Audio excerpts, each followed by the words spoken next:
Namuona pembeni upo waziri wa maji Juma Aweso, lakini pia na viongozi wengine wako hapa. Basi tushuhudie tukio hilo la uwekaji wa jiwe la msingi katika mradi huu wa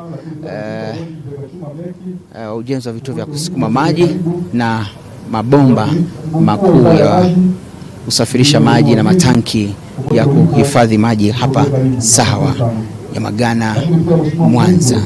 Namuona pembeni yuko na mkuu wa mkoa wa Mwanza Saidi Mtanda, lakini pia kaimu mkurugenzi wa MUWASA na yuko hapa Neli Msuya, na ndo aliyetoa taarifa kuhusiana na utekelezaji wa mradi huu. Basi